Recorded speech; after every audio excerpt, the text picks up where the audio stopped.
bird droppings. It's bird chatter, It is right? bird chat. Bird chat? Birds chat. See, I like chatter. I don't like know, bird droppings. By the time you see this, I like we'll bird have an dro- actual name. That's right. So we're not even gonna lie, we're still messing with this. So, Orioles Hangout presents Bird Chatter Droppings Talk. Terry Ford, 105.7 The Fan, Tony Penti, OriolesHangout.com. We talked about the pitching, the starters, and the bullpen, and now let's turn our attention to the everyday players. And the biggest battle, Tony, is going to be with the catchers. And it's not like because the Orioles have all these wonderful up-and-coming hot Battle shot. of the All-Stars. Yeah, this is just like this is not what you call a battle of high-end prospects at this point with the Orioles catchers. No, it's not. But, it's probably the most interesting battle they probably have. Well, outside shortstop, I think that's going to be interesting. We're going to talk about that. But, the catching situation, it is, I think, completely an open tryout almost when you look at it. I mean, obviously you have Austin Wynns coming back and Chance Sisco from last season.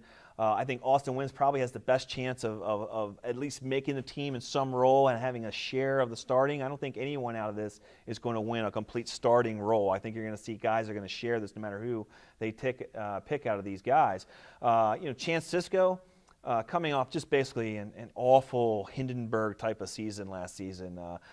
Started the year, was okay defensively, and then all of a sudden couldn't throw anybody out, couldn't hit, went to AAA, couldn't throw anybody out, couldn't hit.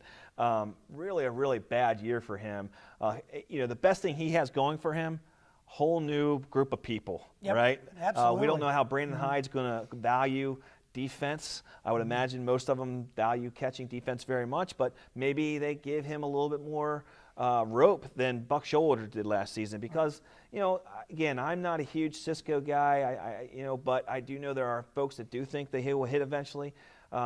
And maybe, tell you the truth, I love Caleb Jozo. I thought he was a great guy, but when a team started going south, I think I might have just started running Cisco out there anyway, just to see what you had, right? Why not? Right. But I think those are the guys coming back, and then of course we got Jesus Sucre. Sucre, is that a name? Right? Does that sound right? Sounds good to me. Go with that. Yeah, We're let's gonna go with that. with Jesus Sucre. I like Sucre that. and Carlos Perez are the two guys. What they have going for them, they're the two guys Elias brought in. Right, Yes. so the other guys that we have that are on this spring training roster are holdovers. These are the two guys he brought in. They have major league experience. They're solid defensive catchers, which tells me a little bit about what he's looking for. Now, granted, you can't usually find much of a bat on the free agent market when you're not really paying anything. These are non-roster guys on minor league deals. But both of these guys have a good chance if they have a good spring. Either one of these guys, or maybe even both of these guys, could be on the opening day roster. Let's go to Cisco real quick. Here's a guy that was a top 100 prospect in baseball. A guy that in the minor league career, he hit for a decent average, walked a bunch. He always struck out a little bit more than you liked for a guy that doesn't hit for a ton of power. Right. He had double alley type power, well, good on base percentage. Never was great behind the plate to begin with. So you get these new eyeballs, this analytically based front office. They have a guy who has walked. And, when you look at this analytic stuff, you love on-base percentage. How do you save Chance Sisco? Is he never going to be a good defensive catcher? Is this a guy that we're probably never going to see be the guy, be the catcher? I think he's going to be the one that's going to have to answer that. From my point of view, my concern is once he got to AAA, the strikeout rates just skyrocketed. He got to the major league, he had one of the worst strikeout rates of anyone who's had over 150 plate appearances in their major league career. Yeah. It's historically bad, and all the other guys that were close to him all had power, and he has no power. So it's not like you're talking about Rob Deere, home run or strikeout kind of guy back in, we're showing our age. Yeah, but actually, we know who Rob Deere is. I'm sorry if you don't look him up, baseballreference.com. Wikipedia, it's really great. But we're looking at, this is a guy that really needs to be able to get on base. And I have some questions about some of the bat speed there. And he certainly has trouble recognizing off-speed pitches. And, those are things he's going to have to be able to prove he can do. Again, the best thing he has going for him, new guys, new evaluators, so we'll see where they go with that. Okay, the serious question about Chance Sisco is, because of his lack of power, if you let him hit from second base, would he have more home runs? I'm going to guess that maybe he would have a few more. Maybe. That's why I come to you for this. Maybe get the double figures with I him come from to you there. for these deep thoughts. All right, we got two guys who are also in this catching mix really quick. with Martin Cervenka and also Andrew Susak. Susak did not make a lot of friends near the end of last year. There was some very weird off-the-field stuff. And Cervenka's a guy that never did a lot, and all of a sudden last year, offensively, he kind of stepped forward. Right. Any shot with either one of those two for anything? I think right now they're in camp to catch pitchers. That's the best chance I think they both have. It doesn't mean that one of them can't stay out. The best thing Cervenka can do is make a name for himself. He did last season with the other regime. They kind of liked a little bit about him. I think he's more of a backup kind of guy, and I think that's kind of what they viewed him. But considering this guy was a minor league Rule 5 acquisition, which are never prospects, the fact that he's even made himself a guy that gets invited to spring training and has people even talking about him being a possible backup catcher is good for him. All right, let's move on now to the infield. And at first base is unfortunately set at this point with Chris Davis right now. And that's a whole nother show. We could do a whole other show on just Chris Davis. So we'll just table Chris Davis for a minute. Trey Mancini, you'd love to see be the first baseman. That's the guy that I think the Orioles would love to see put at first base at this point. Mark Trumbo, if ever. I mean, Mark Trumbo, for as much of a disaster as he is an outfielder, is not a disaster at first base. He's not. So, real quick, Davis, obviously we hope he has the greatest 3 months in the history of baseball. You'll still have to give away money. I think what's the end game on Chris Davis is eventually the Orioles are going to let him go and eat the contract because no one's going to take him for anything. There's just no trade possibility on this earth for Chris Davis. The best case scenario, really, I see is that he somehow makes himself into a guy that's okay. 25, 30 home runs, 220 batting average. Not the guy you would really want out there, but he's not the worst player in baseball as he was last year. One of the worst years in baseball history. Maybe we don't, right. A little bit. So the bar is very low for him. Obviously, I think he's going to be out there just like you do. I think he's going to be out there every day at first base. When he's not, if he's DHing, then I think you'll see Mancini out there because, again, I do believe that they'd rather have, and they did it. I mean, if you look at Buck at the second half of last season, he had Mancini out and Davis DHing. So they've already kind of do that. It'll be interesting to see where Brandon Hyde wants to do with that. Mancini's an interesting guy to me because you're the one that turned me on to the fact that he hits way too many ground balls for a guy with that much power.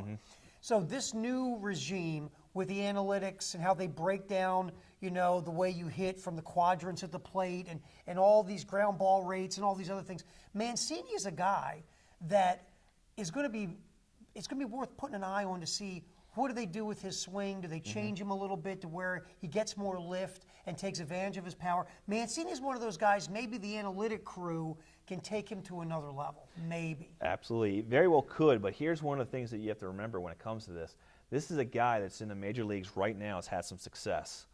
It's very hard for guys to go, you know what, I'm going to change my swing now.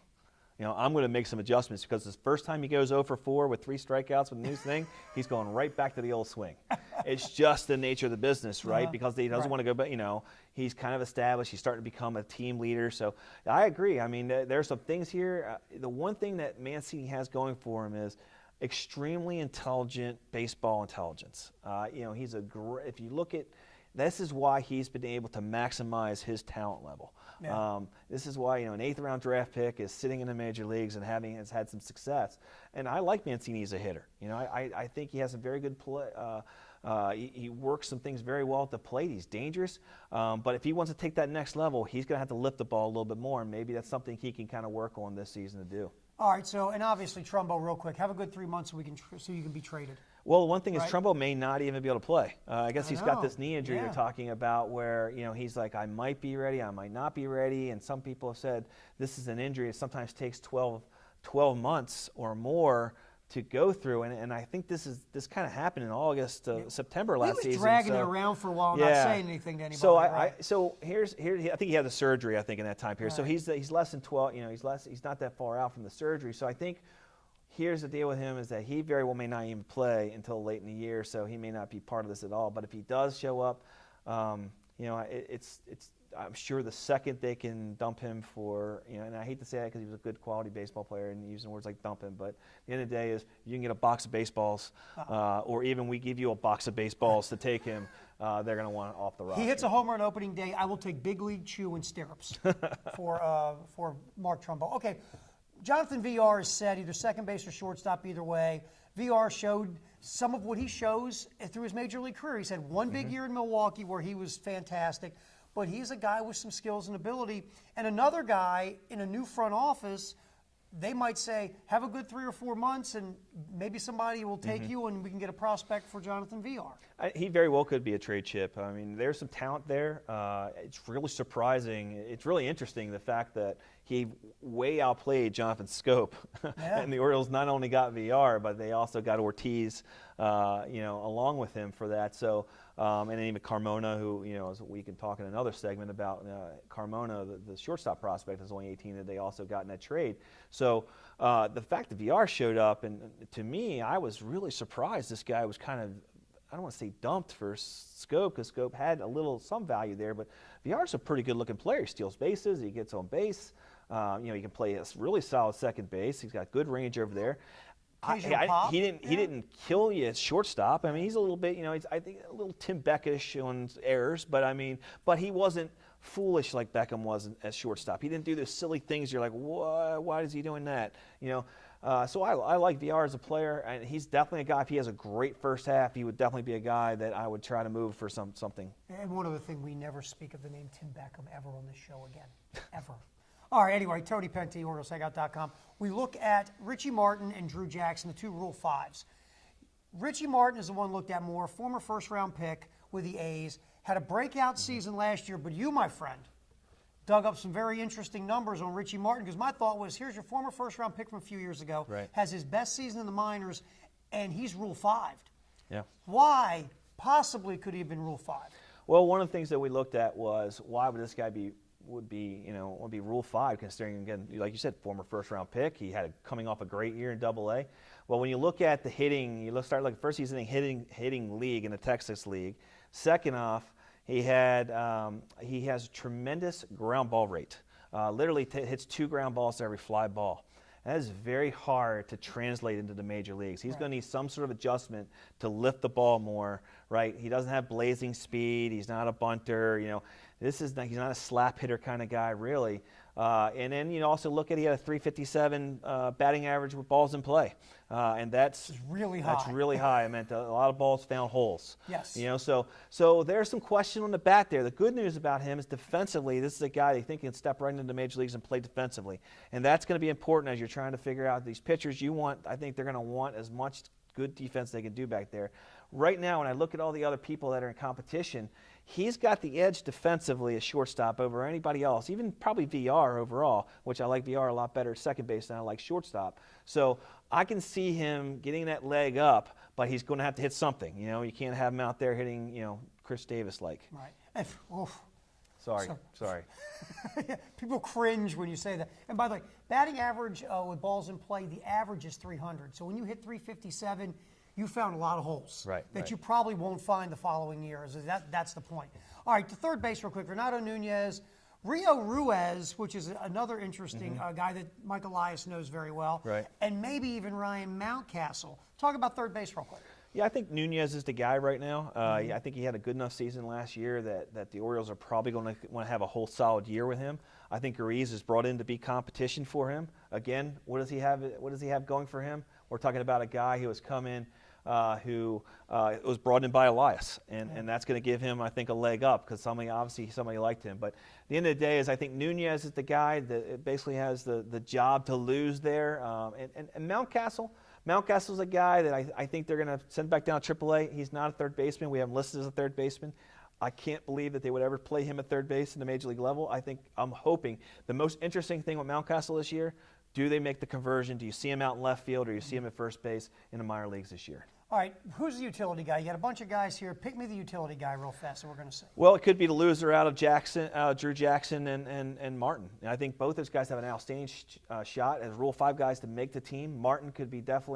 Jackson could be the guy that could play second base as well as shortstop. He's had some experience doing that. I think the bat might play a little better for Jackson. He could be like a Ryan Flaherty kind of guy. The other guys they have in there, Jack Reinheimer, Steve Wilkerson, Hanser Alberto, those are 3 guys that are on the 40-man roster. I think, they're in the competition. I think the other guys are going to have to fail for them to really get a good shot. Okay, we know Cedric Mullins will be the center fielder. We know Trey Mancini will spend a lot of time in left. Let's focus on right field real quick. First of all, DJ Stewart didn't have a great wow season last year, but came up in the major leagues and had a couple of moments in September. Is DJ Stewart, if we're talking right now, the starting right fielder for the Orioles? I think he goes into the season as the starting right fielder. Now, he can obviously play his way out of that, but when you look at the other options that are coming up right now, there's nothing that's thrilling you about who else are you going to play out there. Anthony Santander, if you remember, a former Rule 5 draft pick, the Orioles were really high on him and kind of had a bad year last season, had a couple little injuries, but even when he played, there was some talk about him being out of shape at times, and maybe the want-to wasn't there, and it was so I think his star has shined a little bit. Hayes, obviously, Austin Hayes is a top prospect for the Orioles, a number 6 prospect for us. He's a guy that might be in that mix, but I think they want to probably send him to AAA and give him a whole solid year down there in AAA. Right. He could even get bumped back down to AA. We don't know how they're going to handle minor leaguers. Again, whole nother crew on how they want to develop guys. Maybe they push him faster than the former regime. So to me, it's really interesting to see when the guys go to minors, what level they get put at. Are they switching positions? Are you doing different things? How are certain pitchers? Are you taking a guy like Dylan Tate, taking him from a starter and making him a reliever now because you think you get value out of him there? I'm fascinated by how they're going to use these guys in the minors this year. All right, so there you go. We just went over the everyday players, infield, outfield, the catching situation. There's some guys here who are trade chips if they have a good 2 or 3 months. Me, if they have a good 2 or 3 at-bats, they should be trade chips right away. We'll get back in here. We're going to discuss some of the prospects that we could see at some point in 2019 at Camden Yards for the Orioles. Orioles hang out, Birds Chat. Got it. Did I get it? Got it. Birds Chat.